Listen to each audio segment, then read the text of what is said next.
Good morning Telangana. Welcome to T news. నేను సాయి మాధవి. బులెటిన్ల ముందుగా headlines చూద్దాం.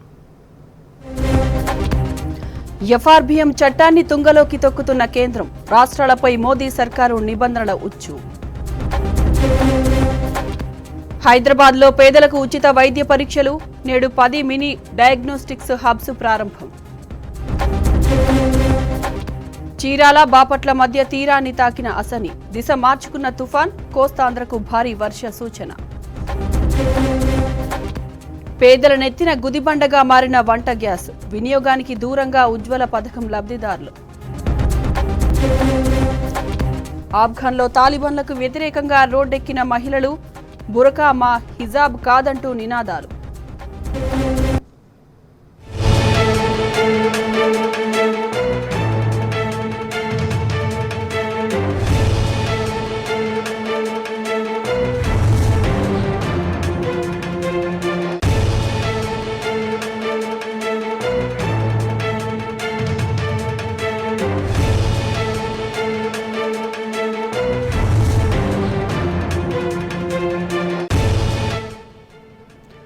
బ్రేకింగ్ చూస్తున్నాం. అసని తీవ్ర తుఫాన్ నుంచి తుఫాన్గా మారింది. ఇవాళ సాయంత్రానికి తుఫాన్ బలహీనపడి రేపు ఉదయానికల్లా వాయుగుండంగా మారే అవకాశం ఉందని వాతావరణ అధికారులు తెలిపారు.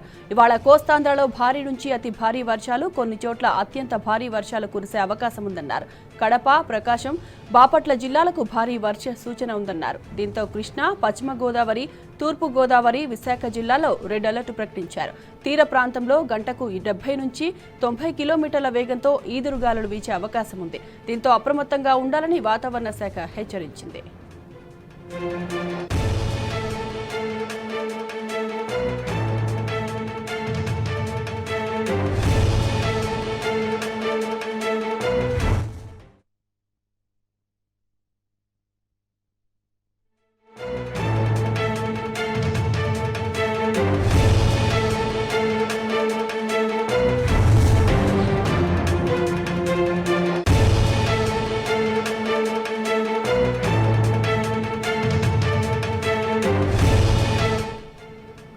అసని ఎఫెక్ట్తో తెలంగాణకు వర్ష సూచన ఉందని వాతావరణ శాఖ అధికారులు తెలిపారు.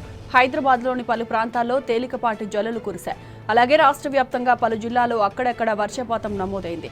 అలాగే రాష్ట్రంలో ఇవాళ పలు చోట్ల తేలికపాటి నుంచి మోస్తరు వర్షాలు కురిసే అవకాశం ఉందని అధికారులు వెల్లడించారు. కొన్ని చోట్ల ఉరుములు, మెరుపులతో కూడిన భారీ వర్షాలు కురిసే అవకాశం ఉందన్నారు. మంచిర్యాల, జయశంకర్ భూపాలపల్లి, ములుగు, భద్రాద్రి కొత్తగూడెం, ఖమ్మం, నల్లగొండ, సూర్యాపేట, మహబూబ్ నగర్ జిల్లాలో 1-2 చోట్ల భారీ వర్షాలు కురిసే అవకాశం ఉందన్నారు.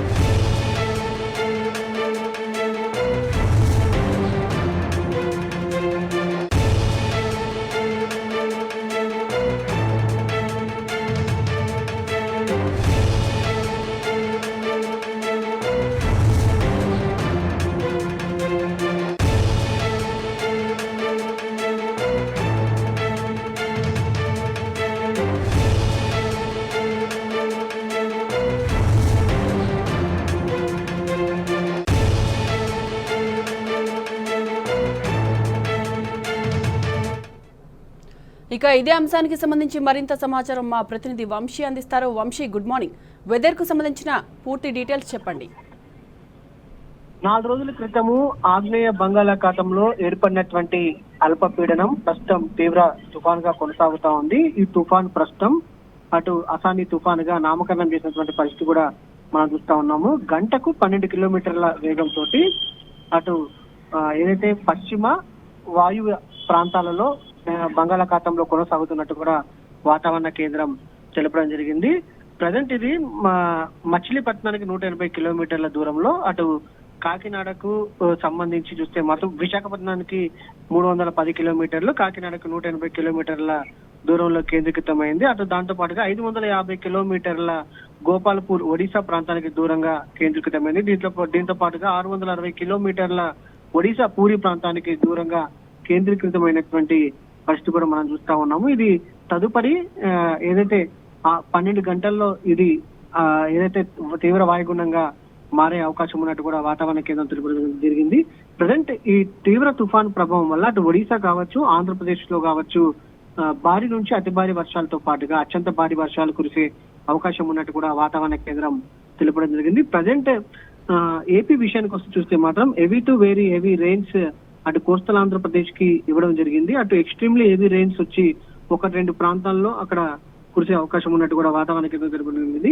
కృష్ణా, వెస్ట్ గోదావరి, ఈస్ట్ గోదావరి, విశాఖపట్నంలో గంటకు 70 నుంచి 80 కిలోమీటర్ల వేగంతో గాలులు వీచే అవకాశం ఉంది. దాంతో పాటుగా భారీ నుంచి అతి భారీ వర్షాలతో పాటుగా అత్యంత భారీ వర్షం కురిసే అవకాశం ఉన్నట్టు కూడా వాతావరణ కేంద్రం తెలుపడం జరిగింది. నిన్న రాత్రి నుంచి కూడా ఆంధ్రప్రదేశ్ లోని కోస్తా తీరం వెంబడి ఉండేటువంటి జిల్లాలలో ఆ ప్రాంతాలలో వర్షాలు పడతా ఉన్నాయి. గంటకి 70 నుంచి 80 కిలోమీటర్ల వేగంతో గాలులు వీస్తున్నటువంటి పరిస్థితి కూడా మనం చూస్తా ఉన్నాం. ప్రధానంగా ఈ తుఫాను ప్రభావం విషయానికి చూస్తే మాత్రం అటు పలు జిల్లాలపై ప్రభావం చూపే అవకాశం ఉంది. అటు మచిలీపట్నం, నర్సాపూర్, యానం, కాకినాడ, తుని, విశాఖపట్నం, కోట్స్ ఈ ప్రాంతాలలో కొంత ప్రభావం చూపే అవకాశం ఉన్నట్టు కూడా వాతావరణ కేంద్రం తెలుపడం జరిగింది. ఈ రోజు రేపు అటు ఏపీకి సంబంధించి చూస్తే మాత్రం అటు భారీ నుంచి అతి భారీ వర్షాలు కురిసే అవకాశం ఉంది. ఒక దశలో 110 కిలోమీటర్ల వేగంతో కూడా గాలులు వీచే అవకాశం ఉన్నట్టు కూడా వాతావరణ కేంద్రం అంచనా వేసినటువంటి పరిస్థితి కూడా మనం చూస్తా ఉన్నాం.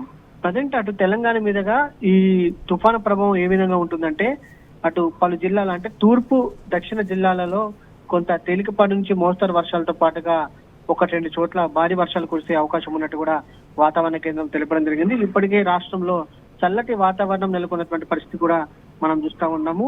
అటు పలు జిల్లాల్లో ఏదైతే తేలికపాటి జల్లులు కురుస్తున్నటువంటి పరిస్థితి కూడా మనం చూస్తా ఉన్నాము. రానున్నటువంటి 24 గంటల పాటు కూడా అటు రాష్ట్రంలో తేలికపాటి నుంచి మోస్తరు వర్షాలు కురిసే అవకాశం ఉందని కూడా వాతావరణ కేంద్రం తెలపడం జరిగింది. ప్రజెంట్ మహబూబాబాద్ లో చిరుజల్లులు కురుస్తా ఉన్నాయి. అటు ఖమ్మం జిల్లాలో వ్యాప్తంగా చిరుజల్లులు కురుస్తా ఉన్నాయి. అటు భద్రాద్రి కొత్తగూడెం జిల్లాలో కూడా పలు ప్రాంతాల్లో చిరుజల్లులు కురుస్తా ఉన్నాయి. అటు నాగర్ కర్నూలు జిల్లా ప్రాంతంలో కావచ్చు, ఖమ్మం జిల్లాలో కూడా పలు చోట్ల తేలికపాటి వర్షం పడుతున్నటువంటి పరిస్థితి కూడా మనం చూస్తా ఉన్నాము. మొత్తం మీద ఈ తుఫాన్ ప్రభావం మాత్రం రేపు సాయంత్రం వరకు ఉండే అవకాశం ఉన్నట్టు కూడా వాతావరణ కేంద్రం తెలపడం జరిగింది.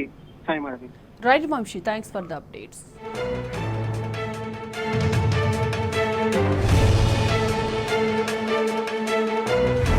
కేంద్రంలోని బీజేపీ సర్కారు ద్వంద్వ వైఖరి అవలంబిస్తోంది. రాష్ట్రాలపై కక్షపూరితంగా వ్యవహరిస్తోంది. రాజ్యానిదో నీతి, రాష్ట్రాలకో రీతి అన్న తీరుగా అప్పుల విషయంలో రాష్ట్రాలపై కక్ష సాధిస్తోంది. ఎఫ్ఆర్బీఎం చట్టం స్ఫూర్తికి మోదీ సర్కారు తూట్లు పొడుస్తోంది. తన విషయానికి వచ్చేసరికి నిబంధనల్లో అనుకూలంగా మార్పులు, ఏటేటా లక్ష్యాలు పొడిగించుకుంటున్న కేంద్రం రాష్ట్రాలపై మాత్రం నిబంధనల ఉచ్చుబిగిస్తోంది. నీతులు ఎదుటివాటికి చెప్పేందుకు తప్ప తాను ఆచరించడానికి కాదన్న సామెత ప్రస్తుతం మోదీ సర్కార్కు బాగా వర్తిస్తుంది. అప్పులు చేయడంలో తనకు తాను కావాల్సినన్ని వెసులుబాట్లు ఇచ్చుకునే కేంద్రం రాష్ట్రాలపై మాత్రం ఆంక్షలు విధిస్తోంది. ఎఫ్ఆర్బీఎం చట్టాన్ని తుంగలో తొక్కి నచ్చినట్టు మార్చుకుంటోంది. రాష్ట్రాలను ఆంక్షలతో విధిస్తోంది. కేంద్ర రాష్ట్ర ప్రభుత్వాల అప్పులను నియంత్రించే లక్ష్యంతో 2003లో FRBM financial responsibility and budget management చట్టం తెచ్చారు. కేంద్రం రాష్ట్ర ఆదాయ వ్యయాలు, అప్పులు పారదర్శకంగా జరిగేలా చూడడం దీని లక్ష్యం. రెవెన్యూ లోటు, ద్రవ్యలోటు, ప్రాథమిక లోటు పన్నులు, పన్నేతర ఆదాయ లోటు ఏ స్థాయిలో ఉండాలో లక్ష్యాలు పెట్టారు. ముఖ్యంగా రాష్ట్రాలు తీసుకునే రుణాలను కేంద్రం నియంత్రణలోకి తెచ్చారు. ఎఫ్ఆర్బీఎం చట్టం అమల్లోకి వచ్చిన తర్వాత మొదట 5 ఏళ్ల లక్ష్యాలను నిర్దేశించారు. 2008, 2009 నాటికి రెవెన్యూ లోటును 0% తీసుకురావాలని, ద్రవ్యలోటును 3% తగ్గించాలని, అన్ని రకాల అప్పులను జీడీపీలో 9.5% తగ్గించాలని లక్ష్యంగా పెట్టుకుంది. అయితే 2009 నాటికి కేంద్రం పూర్తిగా లక్ష్యాలను చేరలేదు. పైగా అప్పులు ఏటికేడు పెరిగిపోయాయి. దీంతో చట్టంలో మార్పులు చేసి మొదట 2012 వరకు, ఆ తర్వాత 2015 వరకు పొడిగించారు. దీంతో రెవెన్యూ లోటు జీరో కాలేదు. ద్రవ్యలోటు అంతకంతకు పెరుగుతూనే ఉంది. అయితే కేంద్రం ఇష్టారీతిన అప్పులు చేయకుండా మాత్రం యూపీఏ సర్కార్ నియంత్రించగలిగింది. ప్రభుత్వం బాండ్లను ఆర్బీఐ కొనుగోలు చేయడం నిషేధించింది. తద్వారా ఆర్బీఐ వద్ద ఉన్న నిధులపై ఎలాంటి ప్రభావం పడకుండా చూడగలిగింది. మోదీ ప్రధాని అయ్యాక ఎఫ్ఆర్బీఎం చట్టంలో మార్పుల కోసం కేంద్రం 2016లో ఎన్కే సింగ్ కమిటీని నియమించింది. ఈ కమిటీ ద్రవ్యలోటును 2020 మార్చి 31 నాటికి 3% తగ్గించాలని, 2021 నాటికి 2.8%, 2023 నాటికి 2.5% తగ్గించాలని నిర్దేశించింది. రెవెన్యూ లోటును 0.8% తగ్గించాలని స్పష్టం చేసింది. కేంద్ర రాష్ట్ర ప్రభుత్వాల రుణాలను కలిపి జీడీపీలో 60% మించకూడదని స్పష్టం చేసింది. నాటికి రుణాలు జీడీపీలో 70%గా ఉన్నాయి. ఈ మేరకు కేంద్రం 2018లో ఎఫ్ఆర్బిఎం చట్టంలో మార్పులు చేసింది. ఇప్పటి వరకు బాగానే ఉన్నా చివర్లో ఒక చిన్న మెలికి పెట్టింది. దీని ప్రకారం కేంద్రం ద్రవ్యలోటు లక్ష్యాలను సవరించుకోవచ్చు. పైగా ప్రభుత్వ బాండ్ల వేలంలో ఆర్బీఐ నేరుగా పాల్గొని కొనుగోలు చేసే అవకాశం ఇచ్చింది. తద్వారా ఆర్బీఐ వద్ద ఉన్న నిల్వలను కేంద్రం తన ఇష్టారీతిన వాడుకునేందుకు అవకాశం ఇచ్చింది. ఎఫ్ఆర్బిఎం చట్టంలో తనకు అనుకూలంగా చేర్చిన నిబంధనను కేంద్రం 2020 నుంచి ప్రయోగించింది. 2020 నాటికి ద్రవ్యలోటును 3% తగ్గించాల్సి ఉండగా 3.8% పెంచింది. 2021 నాటికి ద్రవ్యలోటు లక్ష్యం 2.8% కాగా 3.5% పెంచుకుంది. ఈ లక్ష్యాన్ని చేరుకోలేదు సరికదా, మరోసారి 2026 దాకా పొడిగించుకుంది. గత ఆర్థిక సంవత్సరంలో 6.8%గా ఉన్న ద్రవ్యలోటును ఇప్పుడు 6.4%కి తగ్గించాలని, 2026 నాటికి 4.5%కి చేర్చాలని టార్గెట్ పెట్టుకుంది. కేంద్రం అనుసరిస్తున్న ఈ ఆర్థిక నిర్వహణను చూస్తే ఆర్థిక నిపుణులకే కాదు, కేంద్రం ఎప్పటికీ తాను అనుకున్న లక్ష్యాలను చేరలేదని చిన్న పిల్లాడికైనా అర్థమవుతుంది. ఎఫ్ఆర్బిఎం చట్టం తేవడంతో రుణ పరిమితిని పెంచుకునే స్వేచ్ఛ రాష్ట్రాలకు లేకుండా పోయింది. రూపాయి అదనంగా తీసుకోవాలన్న అనుమతి కోసం కేంద్రం వద్ద అడుక్కోవాల్సిన పరిస్థితి. అటు కేంద్రం తాను ఇష్టం వచ్చినట్లు పరిమితిని పెంచుకుంటుంది. ఎంత మేర పెంచుకోవాలో ఫైనాన్స్ బిల్లుల్లో పెట్టి పార్లమెంటులో ఆమోదింప చేసుకుంటే చాలు. చెప్పిన సంస్కరణలను అమలు చేస్తేనే రాష్ట్రాలకే అదనపు రుణాన్ని అవకాశం ఇస్తుంది. వ్యవసాయ కరెంటు కనెక్షన్లకు మీటర్లు పెట్టడం వంటివి ఇందులో భాగమే. కరోనాతో ఆర్థిక పరిస్థితి చితికిపోయిన నేపథ్యంలో రాష్ట్రాల మెడ మీద కత్తిపెట్టి మరీ ప్రజాకంటక సంస్కరణలు ఒప్పిస్తోంది. 15వ ఫైనాన్స్ కమిషన్ అంచనాల ప్రకారం 2021-22 ఆర్థిక సంవత్సరం ముగిసే నాటికి కేంద్రం అప్పుల జీడీపీలో 57.6%, రాష్ట్రాల అప్పులు 30.7%, కేంద్ర మూలధన వ్యయం కింది రాష్ట్రాలకు ఇచ్చే రుణాలు 3.4%గా ఉండొచ్చు. కేంద్రం ఎఫ్ఆర్బిఎం చట్టం ప్రకారం 2018లో నిర్దేశించుకున్న లక్ష్యాల గడువు 2023తో ముగుస్తుంది. దీంతో కేంద్రం ఇప్పుడు రాష్ట్రాల మెడపై కత్తి పెడుతోంది. అప్పుల భారాన్ని తాము 57.6% నుంచి 40%కి తగ్గించుకుంటామని, రాష్ట్రాలు 10% తగ్గించుకోవాలని ఒత్తిడి తెస్తోంది. 15వ ఆర్థిక సంఘం సిఫార్సుల మేరకు బడ్జెట్ ఇతర రుణాలను సైతం అప్పుల్లో కలపాలని కేంద్రం ఆదేశించింది. తాము ఎఫ్సిఐ, నేషనల్ హైవే అథారిటీల కోసం చేసిన అప్పులను కలిపినట్టు చెప్పింది. కానీ మూలధన వ్యయం కింద రాష్ట్రాలకు ఇచ్చిన రుణాలను మాత్రం ఇందులో కలుపుకోలేదు. ఇది జీడీపీలో 3.4% ఉంటుందని అంచనా. రాష్ట్రాలు మూలధన వ్యయం కోసం కార్పొరేషన్ల ద్వారా తీసుకున్న రుణాలను మాత్రం బడ్జెట్ ఇతర అప్పులుగా పరిగణించి రాష్ట్ర రుణాల్లో కలిపేసింది. ఉదాహరణకు తెలంగాణ ప్రభుత్వం Kaleshwaram irrigation project corporation, Telangana drinking water supply corporation, Telangana state water resources infrastructure development corporation ద్వారా నిధులు సేకరించి ప్రజోపయోగ ప్రాజెక్టులు నిర్మించింది. ఇవి సంపూర్ణంగా పూర్తయితేనే ఆయా కార్పొరేషన్లు తిరిగి చెల్లించే స్థితికి చేరుతాయి. అప్పటిదాకా ఆగకుండా వెంటనే వాటిని రాష్ట్ర అప్పులుగా గణించాలని కేంద్రం ఒత్తిడి తెస్తోంది. రుణాల భారాన్ని దించుకునేందుకు కేంద్రానికి అనేక మార్గాలున్నాయి. కేంద్రానికి ఆదాయ వనరులు ఎక్కువ, సబ్సిడీలు తగ్గించడం, పన్నుల భారం పెంచడం ద్వారా అదనపు ఆదాయం సమకూర్చుకోగలదు. గ్యాస్ సబ్సిడీ ఎత్తివేత, ధరల పెంపు ఇందులో భాగమే. దీంతో పాటు అనేక పబ్లిక్ ఆస్తులను అగ్గవకే అమ్మేస్తోంది. అయితే రాష్ట్రాలకు ఒక్కసారిగా జీఎస్టీపీలో 10% ఉన్న రుణభారం తీర్చుకునే స్తోమత లేదు. 2021-22 అంచనాల ప్రకారం దేశంలోనే అత్యధికంగా పంజాబ్ అప్పులు జీఎస్టీపీలో 53.3%, రాజస్థాన్, బెంగాల్లో 39.8%, కేరళ 38.3%, ఏపీ 32.4%గా ఉన్నాయి. ఇవన్నీ 20% కన్నా దిగువకు రావాలంటే ఎలా సాధ్యం? కనీసం రుణ పరిమితిని పెంచుకునే అవకాశం కూడా లేదు. బడ్జెటేతర అప్పులను కేంద్రం రాష్ట్ర రుణాల్లో కలపడం, అప్పుల భారాన్ని తగ్గించడం వంటి అంశాలపై అధ్యయనం చేసేందుకు నిపుణుల కమిటీ వేయాలని 15వ ఆర్థిక సంఘం సూచించింది. నివేదిక ఆధారంగా చర్యలు తీసుకోవాలని చెప్పింది. కానీ కేంద్ర ఆర్థిక మంత్రి ఈ సిఫార్సులను సరైన సమయంలో పరిశీలిస్తామని పక్కన పెట్టేశారు. కమిటీల నివేదికలు లేకుండానే ఇప్పుడు ఆర్థిక సంఘం చెప్పిందంటూ ఆంక్షల కత్తి పెడుతున్నారు. ఏకపక్షంగా నిర్ణయాలు తీసుకుంటున్నారు.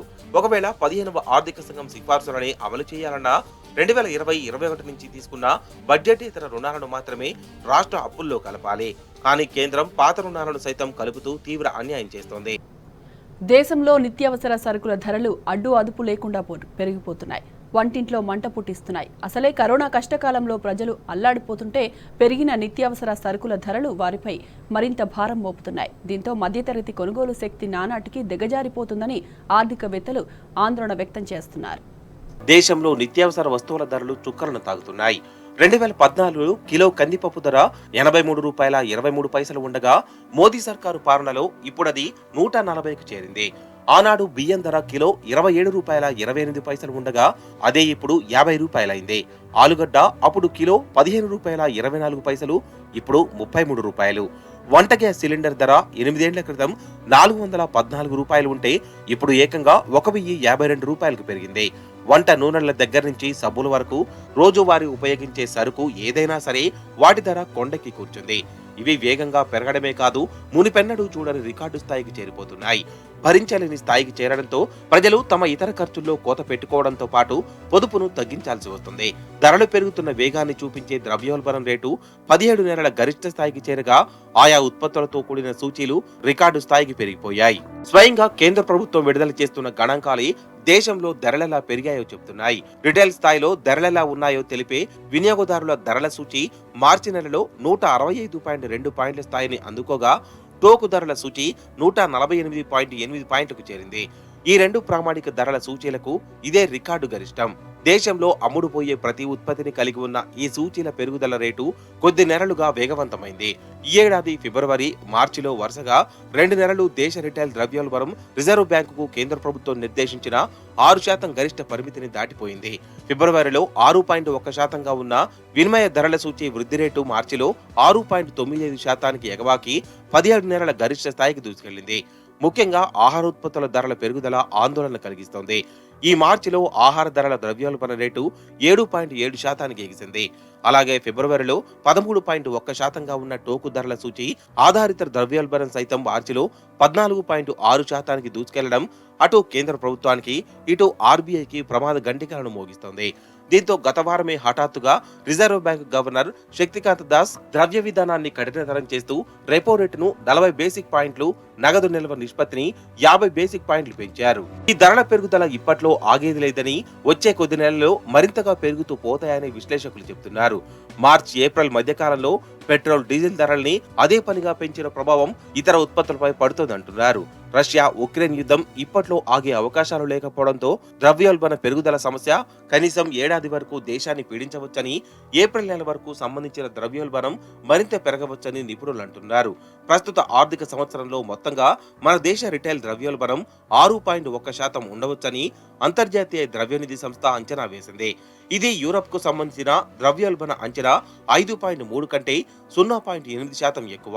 కమోడిటీ ధరలు పెరగడం, లేబర్ మార్కెట్లో నెలకొన్న ఒత్తిడిలే ఈ పరిస్థితికి ప్రధాన కారణమని నిపుణులు చెబుతున్నారు. ఈ నేపథ్యంలో భారత రిటైల్ ద్రవ్యోల్బణం ఇప్పట్లో శాంతించకపోవచ్చని, 2023లో మాత్రం 4.8%కి తగ్గవచ్చని ఐఎంఎఫ్ వెల్లడించింది. ఇక ధరల పెరుగుదలకు పలు కారణాలున్నాయి. రష్యా ఉక్రెయిన్ మధ్య యుద్ధంతో సరఫరాలు స్తంభించాయి. ముడి చమురు, ఎల్పీజీ వంటి ఇంధనాలు, పొద్దుతిరుగుడు వంటి వంట నూనెల ధరలు పెరిగాయి. పామోలిన్ అధికంగా ఉత్పత్తి చేసే మలేషియా వంటి ఎగుమతుల్ని తాత్కాలికంగా నిషేధించడం కూడా నూనెల ధరల పెరుగుదలకు మరో కారణం. మరోవైపు ముడి చమురు బగ్గుమనడంతో దేశంలో పెట్రోల్, డీజిల్, వంట గ్యాస్ ధరలు ఆకాశాన్నంటాయి. ఇవి పెరగడం రవాణా ఛార్జీలను సైతం అధికం చేశాయి. దీంతో ప్రతి ఉత్పత్తి ధర పెరిగిపోయింది. అయితే ఆర్బీఐ వాదన మరోలా ఉంది. ఇంధనాల ధరలు పెరుగుతున్నా కేంద్ర ప్రభుత్వం సుంకాల్ని తగ్గించకపోవడంతో ద్రవ్యోల్బణం 8% మించిపోయిందని రిజర్వ్ బ్యాంక్ వర్గాలంటున్నాయి. ఇంధనాలపై పన్నులను తగ్గించాలంటూ ప్రభుత్వానికి పదే పదే విన్నవించామని, కానీ అది జరగకపోవడంతో హఠాత్తుగా వడ్డీ రేట్లను పెంచాల్సి వచ్చిందంటూ ఆర్బీఐ వర్గాలు వాదిస్తున్నాయి. అటు రూపాయి పతనం కూడా ధరలకు ఆజ్యం పోస్తోంది. డాలర్తో పోలిస్తే కొద్ది వారాలుగా క్రమేపీ 75 స్థాయి నుంచి పడిపోతూ వచ్చింది. తాజాగా 77.50 స్థాయికి తగ్గింది. కరెన్సీ తగ్గుదలతో దేశం దిగుమతి చేసుకునే ప్రతి ఉత్పత్తి ధర పెరుగుతోంది. ఆరోగ్య తెలంగాణ లక్ష్యంగా రాష్ట్ర ప్రభుత్వం అనేక చర్యలు తీసుకుంటుంది. తాజాగా హైదరాబాద్ నగరంలో పేద ప్రజలకు రేడియాలజీ సేవలు అందించనుంది. అందుకోసం మరో 12 మినీ హబ్స్ ప్రారంభం కానున్నాయి. వీటి ద్వారా ఇవాల్టి నుంచి గ్రేటర్ ప్రజలకు రేడియాలజీ సేవలు సైతం అందుబాటులోకి రానున్నాయి. ప్రభుత్వ దవాఖానాల్లో పేద ప్రజలకు ఉచితంగా కార్పొరేట్ స్థాయి వైద్యం అందించేందుకు తెలంగాణ ప్రభుత్వం కృషి చేస్తోంది. ఇప్పటికే తెలంగాణ డయాగ్నోస్టిక్స్ ద్వారా 57 రకాల రక్త పరీక్షలు నిర్వహిస్తోంది. వైద్య సేవల కోసం 2021లో రాష్ట్ర ప్రభుత్వం 8 మినీ హబ్స్ ఏర్పాటు చేయగా తాజాగా మరో 12 హబ్స్ ను అందుబాటులోకి తీసుకురానుంది. ఈ మినీ హబ్స్ ద్వారా రేడియాలజీ సేవలను అందించనుంది. అల్ట్రాసౌండ్, ఈసీజీ, ఎక్స్రే లాంటి సేవలు పేదలకు అందుబాటులోకి రానున్నాయి.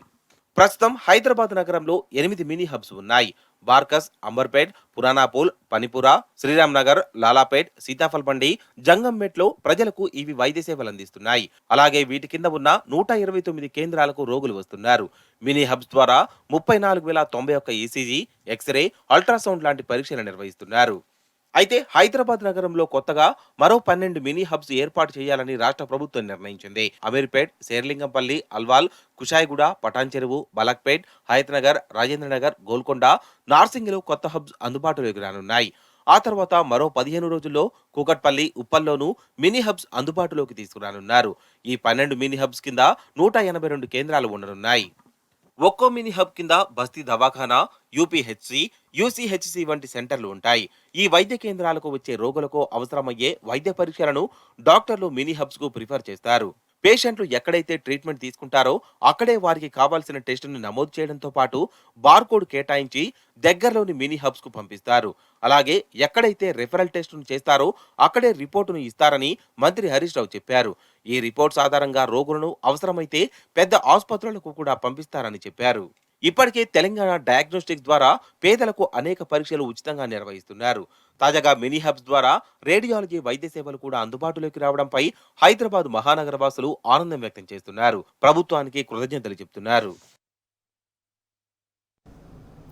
సీఎం కేసీఆర్ సారు మంత్రి కేటీఆర్ ఆధ్వర్యంలో హైదరాబాద్ విశ్వనగరంగా దూసుకెళ్తుంది. అందుకు అనుగుణంగా నగరంలో వాహనాల రద్దీ పెరగడంతో రోడ్ల విస్తరణ, ట్రాఫిక్ కష్టాలపై ప్రభుత్వం దృష్టి సారించింది. దీనికోసం రద్దీ ప్రాంతాల్లో ఫ్లైఓవర్ల నిర్మాణం చేపట్టింది.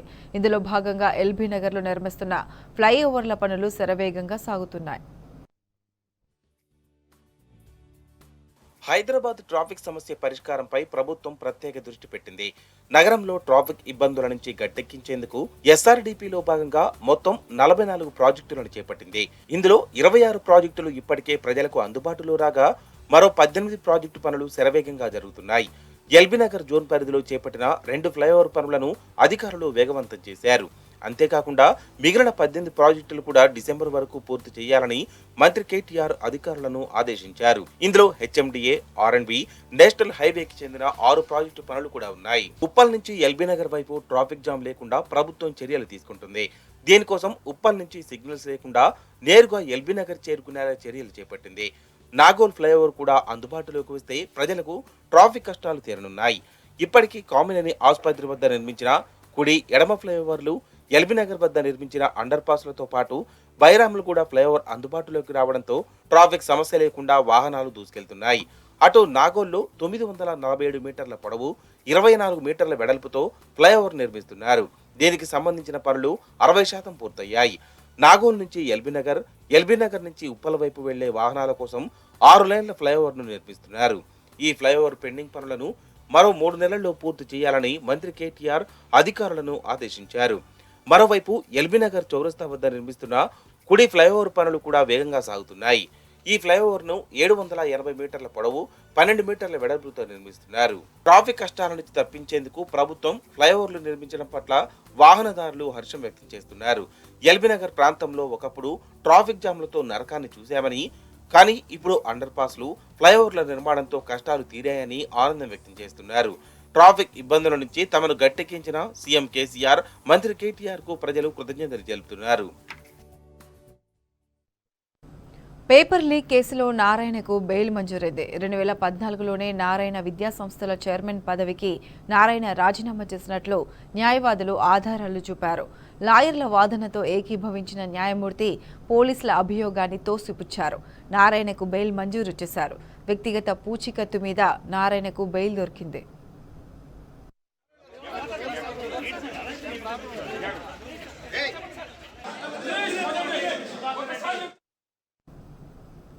రాజద్రోహం చట్టాన్ని పునః పరిశీలించి నిర్ణయం తీసుకున్నంత వరకు ఆ చట్టం కింద కేసుల నమోదును నిలిపివేస్తారా అని కేంద్రాన్ని ప్రశ్నించింది సుప్రీంకోర్టు. ఇప్పటికే నమోదు చేసిన కేసులపై ఏ నిర్ణయం తీసుకుంటారని అడిగింది. దీనిపై ఇవాళ సమాధానం చెప్పాలని ఆదేశించింది. ఐపీసీ 124ఏను పునఃసమీక్ష చేస్తామని కేంద్ర ప్రభుత్వం సమర్పించిన అఫిడవిట్ను సుప్రీంకోర్టు పరిశీలించింది.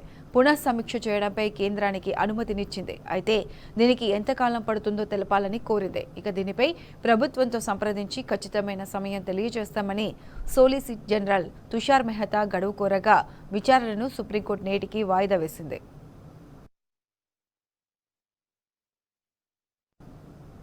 బీజేపీ అధికారంలో ఉన్న కర్ణాటకలో ఎమ్మెల్యేల అవినీతి దాహానికి అధికారులు బలవుతున్నారు. ఈ వేధింపులు తట్టుకోలేక తాజాగా డీజీపీ స్థాయి అధికారి తన ఉద్యోగానికి రాజీనామా చేశారు. కర్ణాటకలో నకిలీ కుల ధృవీకరణ పత్రాలు జారీ చేస్తున్న వారిపై డీజీపీ స్థాయి అధికారి పి రవీంద్రనాథ్ చట్టపరమైన చర్యలు తీసుకున్నారు. ఎస్పీ ఎస్టీ చట్టంలోని 8వ రూల్ కింద ప్రొటెక్షన్ సెల్ ఏర్పాటు చేసేందుకు జీవో జారీ చేయాలని ప్రభుత్వ ప్రధాన కార్యదర్శికి లేఖ రాశారు. అయితే రవీంద్రనాథ్తో ప్రభుత్వ పెద్దలకు ఎంతమాత్రం నచ్చలేదు. దీంతో ఆయన విన్నపాలను సీఎం పట్టించుకోలేదు. పైగా సీనియర్ అధికారిని పోలీస్ ట్రైనింగ్ వింగ్కు బదిలీ చేశారు. దీంతో మనస్తాపం చెందిన రవీంద్రనాథ్ ఉద్యోగానికి రాజీనామా చేశారు. అక్రమార్కులపై చర్యలు తీసుకున్నందుకు కొంతమంది తనపై కక్ష కట్టారని ఆయన ఆరోపించారు.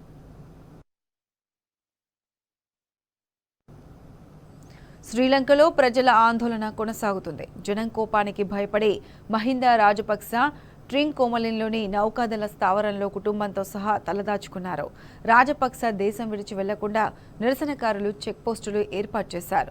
ప్రజలు హింసలను వీడనాడాలని, సంయమనం పాటించాలని అధ్యక్షుడు గోటబయ రాజపక్స ప్రజలను కోరారు. దేశంలో రాజకీయ స్థిరత్వానికి, ఆర్థిక సంక్షోభం పరిష్కారానికి అన్ని చర్యలు తీసుకుంటామన్నారు.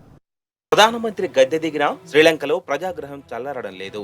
అధ్యక్షుడు గొటబయ కూడా పదవి నుంచి దిగిపోవాలని దేశవ్యాప్తంగా నిరసనలు వెల్లువెత్తుతున్నాయి. కర్ఫ్యూ అమల్లో ఉన్న ప్రజలు ఏమాత్రం లెక్క చేయడం లేదు. కొలంబోలో ఆర్మీ ఉన్నప్పటికీ రోడ్లపైకి వచ్చి ఆందోళనలు నిర్వహిస్తున్నారు. మహేంద్ర రాజపక్స మద్దతుదారులు ప్రభుత్వ వ్యతిరేక నిరసనకారులపై దాడులకు తెగబడడంతో మొదలైన ఉద్రిక్తతలు ఇంకా కొనసాగుతున్నాయి. పరిస్థితులు మరింత హింసాత్మకంగా మారుతున్నాయి. హింసాత్మక ఘటనల కారణంగా మరణించిన వారి సంఖ్య 8కి పెరిగింది. దాదాపు 250 మందికి గాయాలయ్యాయి. సోమవారం నిరసనకారులు గొటబయ్య, మహేంద్ర రాజపక్స పూర్వీకుల ఇంటితో పాటు పలువురు ఎంపీల ఇండ్లకు నిప్పు పెట్టారు. మొత్తంగా 38 ఇండ్లు కాలిపోయినట్టు, అనేక వాహనాలు బుగ్గైనట్లు అధికారులు తెలిపారు. దేశవ్యాప్త ఆందోళనల నేపథ్యంలో శ్రీలంకలో కొంతమంది ప్రజాధనాన్ని దోచుకెళ్తున్నారు, దుకాణాలను ధ్వంసం చేస్తున్నారు. ఈ నేపథ్యంలో రక్షణ శాఖ కీలక ఆదేశాలు జారీ చేసింది. ప్రభుత్వ ఆస్తులను ధ్వంసం చేసినా, ఇతరులకు హాని కలిగించినా వారిని కాల్చిపారేయాలని ఆర్మీ, ఎయిర్ ఫోర్స్, నౌకాదళ సిబ్బందిని ఆదేశించింది. ఇదిలా ఉండగా నిరసనకారులు కొలంబోలోని బండారు నాయకే ఎయిర్పోర్టుకు వెళ్లే దారిపై చెక్ పోస్టును ఏర్పాటు చేశారు. మహేంద్ర రాజపక్స మద్దతుదారులు దేశం విడిచి పారిపోకుండా ఈ చర్యకు పూనుకున్నారు. పదవి నుంచి దిగిపోయినప్పటికీ మహేంద్ర రాజపక్సకు నిరసన సెగ తప్పట్లేదు. ప్రజాందోళనకు దడిసి ఆయన రాజధాని కొలంబో నుంచి పారిపోయారు. ట్రింకోమలిలోని నౌకాదళ స్థావరంలో కుటుంబంతో సహా తలదాచుకున్నారు. మంగళవారం ఉదయం ఆయనను భద్రతా సిబ్బంది ట్రింకోమలికి తరలించారు. ప్రభుత్వ వ్యతిరేక నిరసనకారులు సోమవారం రాత్రంతా మహేంద్ర అధికార నివాసం టెంపుల్ ట్రీస్ దగ్గర నిరసన ప్రదర్శనలు చేశారు. కొంతమంది భవనంలోకి చొచ్చుకెళ్లడానికి ప్రయత్నించారు. ఉద్రిక్త పరిస్థితుల నేపథ్యంలో భద్రతా సిబ్బంది మహేంద్రను నౌకాదళ స్థావరానికి తరలించారు. అయితే మహేంద్ర ట్రింకోమలి నౌకాదళ స్థావరంలో ఉన్నారని తెలిసి ప్రజలు అక్కడ కూడా ఆందోళనలు చేపట్టారు. మరోవైపు మహేంద్రను అరెస్టు చేయాలని సోమవారం చెలరేగిన హింసకు ఆయనే కారణమని ప్రతిపక్షాలు డిమాండ్ చేశాయి. ప్రజలు హింసను విడనాడాలని, సంయమనం పాటించాలని అధ్యక్షుడు గొటబయ రాజపక్స ప్రజలను కోరారు. దేశంలో రాజకీయ స్థిరత్వానికి, ఆర్థిక సంక్షోభం పరిష్కారానికి అన్ని చర్యలు తీసుకుంటామన్నారు. మహేంద్ర రాజీనామాతో మొత్తం మంత్రిమండలి రద్దు కావడంతో కొత్త ప్రభుత్వ ఏర్పాటుకు గొటబయ ప్రయత్నిస్తున్నట్లు సమాచారం. దేశంలో ప్రస్తుత పరిణామాలపై చర్చించేందుకు పార్లమెంటును వెంటనే సమావేశపరచాలని శ్రీలంక పార్లమెంటు స్పీకర్ అధ్యక్షుడు గొటబయను కోరారు. తెలంగాణ రాష్ట్రం సోలార్ విద్యుత్ కాంతులతో మిలమిలా మెరిసిపోతుంది. సోలార్ విద్యుత్ ఆవశ్యకతను గుర్తించిన తెలంగాణ ప్రభుత్వం ఆ దిశగా చర్యలు చేపట్టడంతో మన తెలంగాణ సోలార్ పవర్ ఉత్పత్తిలో దేశంలోనే నెంబర్ 1 స్టేట్ గా తెలంగాణ నిలిచింది. తెలంగాణ లక్ష్యం కన్నా 249% అధికంగా విద్యుత్ ఉత్పత్తిని సాధించి ఇతర రాష్ట్రాల కన్నా ముందంజలో ఉంది. పునరుత్పాదక విద్యుత్ ఉత్పత్తిలోనూ తెలంగాణ రాష్ట్రం దేశంలోనే అగ్రస్థానంలో నిలిచింది. ఒకవైపు వేసవిలో నాణ్యమైన విద్యుత్ను నిరంతరాయంగా సరఫరా చేస్తూనే మరోవైపు పునరుత్పాదక విద్యుత్ ఉత్పత్తిలోనూ నిర్దేశిత లక్ష్యాలను అధిగమించి రికార్డులు సృష్టిస్తోంది. ఎంత వినియోగించినప్పటికీ తరిగిపోని వనరులైన సౌరశక్తి, గాలిమరల విద్యుత్ను రెన్యూవబుల్ ఎనర్జీగా పరిగణిస్తారు. ఈ రంగంలో ప్రపంచ వ్యాప్తంగా అధ్యయనం చేస్తున్న ఎమ్మెడ్ సంస్థ వెల్లడించిన నివేదిక ప్రకారం పునరుత్పాదక విద్యుత్ ఉత్పత్తిలో తెలంగాణ రాష్ట్రం దేశంలోనే ప్రథమ స్థానంలో నిలిచింది. దేశవ్యాప్తంగా 2022 డిసెంబర్ నాటికి 175 గిగావాట్ల విద్యుత్తును ఉత్పత్తి చేయాలని కేంద్ర ప్రభుత్వం లక్ష్యంగా నిర్దేశించింది. అన్ని రాష్ట్రాలు ఆ దిశగా పోటీ పడుతున్నాయి. ఈ ఏడాది చివరికల్లా తెలంగాణ ఉత్పత్తి లక్ష్యం 2000 మెగావాట్లు కాగా 9 నెలల ముందుగానే ఆ లక్ష్యాన్ని రాష్ట్రం అధిగమించింది. 2022 మార్చి నాటికి తెలంగాణ 4959 మెగావాట్ల విద్యుత్ను ఉత్పత్తి చేసి రికార్డు సృష్టించింది. ఇది వార్షిక లక్ష్యం కన్నా 249% అధికం. రెట్టింపు ఫలితాలను సాధించిన తెలంగాణ దేశంలోని ఇతర రాష్ట్రాలన్నింటికన్నా అగ్రభాగాన నిలిచింది. తరువాతి స్థానాల్లో కేంద్రపాలిత ప్రాంతమైన అండమాన్ నికోబార్ 129%, రాజస్థాన్ 119%, కర్ణాటక 107%తో ఉన్నాయి. దేశంలోని మిగిలిన 27 రాష్ట్రాలు కేంద్రపాలిత ప్రాంతాలు పునరుత్పాదక విద్యుత్ ఉత్పత్తిలో 50% లక్ష్యాన్ని కూడా చేరుకోకపోవటం గమనార్హం. దేశంలో విద్యుత్ డిమాండ్ ప్రతి సంవత్సరం పెరుగుతూ వస్తోంది. 2030 నాటికి ఏటేటా 4 నుంచి 5% సగటున వార్షిక విద్యుత్ డిమాండ్ పెరుగుతుందని అంచనా. దీని ప్రకారం నానాటికి పెరుగుతున్న విద్యుత్ డిమాండ్ను అందుకోవాలంటే దేశవ్యాప్తంగా పునరుత్పాదక విద్యుత్ ఉత్పత్తిపై ప్రధానంగా దృష్టి సారించాల్సిన అవసరం ఉంది. పెరుగుతున్న డిమాండ్ను తీర్చడానికి దేశంలో విద్యుత్ ఉత్పత్తికి కీలకమైన బొగ్గు ఉత్పత్తి నిల్వలు ప్రస్తుతం సరిపడా లేవు. బొగ్గు కొరత కారణంగా పలు రాష్ట్రాల్లో విద్యుత్ కోతలు తీవ్రమయ్యాయి. ఇలాంటి పరిస్థితుల్లో పునరుత్పాదక విద్యుత్ ఉత్పత్తిపై కేంద్ర ప్రభుత్వం రాష్ట్రాల వారీగా లక్ష్యాలను నిర్దేశించింది. తెలంగాణ రాష్ట్రం లక్ష్యం కన్నా 249% అధికంగా విద్యుత్ ఉత్పత్తిని సాధించి ఇతర రాష్ట్రాల కన్నా ముందంజలో ఉంది. గడువు కన్నా 9 నెలల ముందే మార్చి నెలాఖరుకి తెలంగాణ ఈ ఘనతను సాధించింది అని ఎంబడ్ తన నివేదికలో వెల్లడించింది. దీంతో భవిష్యత్ డిమాండ్కు తగినట్లుగా విద్యుత్ ఉత్పత్తి చేయగలిగిన సామర్థ్యం తెలంగాణకు ఉందని స్పష్టమవుతోంది. పునరుత్పాదక విద్యుత్ ఉత్పత్తిలో లక్ష్యాలను అధిగమించడంతో పాటు అదనపు విద్యుత్ ఉత్పత్తిపైన తెలంగాణ ప్రధానంగా దృష్టి సారించింది. ప్రస్తుతం 4.5 గిగావాట్లుగా ఉన్న ఉత్పత్తి సామర్థ్యాన్ని 5 గిగావాట్లకు పెంచుకునేందుకు విద్యుత్ సంస్థలు చర్యలు చేపట్టాయి. మొత్తం ఉత్పత్తిలో 33% పునరుత్పాదక విద్యుత్ ఉండేలా చూడాలన్న నిబంధనలకు అనుగుణంగా టీఎస్ రెడ్కో భవిష్యత్ కార్యాచరణ రూపొందిస్తోంది. ముఖ్యంగా శ్రేణిధి పథకాన్ని సమర్థవంతంగా అమలు చేయడం, ఇళ్లలో సోలార్ విద్యుత్ ఉత్పత్తిని ప్రోత్సహించేందుకు వివిధ పథకాల ద్వారా రాష్ట్ర ప్రభుత్వం రాయితీలు ఇస్తుండటం మంచి ఫలితాలు ఇస్తోందని TS renewable energy development corporation అధికారులు తెలిపారు. విక్టరీ డే తర్వాత ఉక్రెయిన్పై దాడుల తీవ్రతను పెంచింది రష్యా. ప్రధాన నగరాలపై మాస్కో సేనలు భీకర దాడులు చేస్తున్నాయి. ఆర్థిక మూలాలను దెబ్బకొట్టేందుకు పరిశ్రమలపై క్షిపణులు, బాంబులతో విరుచుకుపడుతున్నాయి. యూరోపియన్ కౌన్సిల్ అధ్యక్షుడు చార్లెస్ మైకెల్ పర్యటన వేళ ఒడిశా, లుహాన్స్క్, కార్కివ్, నిప్రో నగరాల్లోని భవనాలను ధ్వంసం చేశాయి రష్యా దళాలు. మరోవైపు ఓడరేవు నగరం మరియాపోల్లోని అజోవల్ స్టీల్ ప్లాంట్ను స్వాధీనం చేసుకునేందుకు పోరాడుతున్నాయి. అయితే మాస్కో బలగాల దాడులను తీవ్రంగా ప్రతిఘటిస్తున్నాయి ఉక్రెయిన్ సేనలు.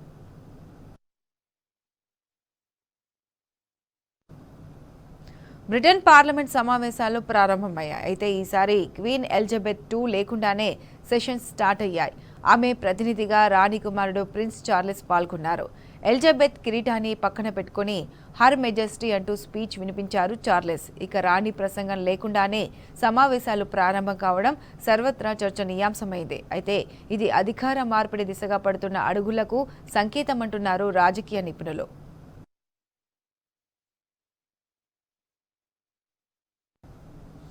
ఆఫ్ఘన్లో తాలిబాన్లకు వ్యతిరేకంగా గళమెత్తారు మహిళలు. పబ్లిక్ ప్రదేశాల్లో మొహాలను కప్పుకొని తిరగాలన్న తాలిబాన్ల ఆదేశాలకు వ్యతిరేకంగా రోడెక్కారు మహిళలు.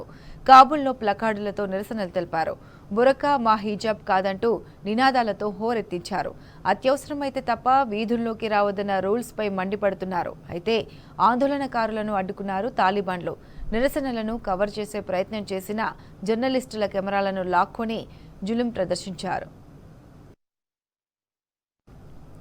అర్జెంటీనాలోని భారీ భూకంపం సంభవించింది. తెల్లవారుజామున జూజై ప్రావిన్స్లో 6.6 తీవ్రతతో భూమి కంపించింది. ఒక్కసారిగా భూ ప్రకంపనలు రావడంతో జనం ఇళ్ల నుంచి బయటకు పరుగులు తీశారు. తెల్లారు రోడ్లపైనే జాగరణ చేశారు. ఇక నగరానికి 193 కిలోమీటర్ల దూరంలో భూకంపం కేంద్రాన్ని గుర్తించింది national centre for seismology. Tsunami హెచ్చరికలు జారీ చేసిన నేషనల్ వెదర్ సర్వీస్ మధ్యాహ్నం తర్వాత దీనిపై మరింత క్లారిటీ రానుందని తెలిపింది.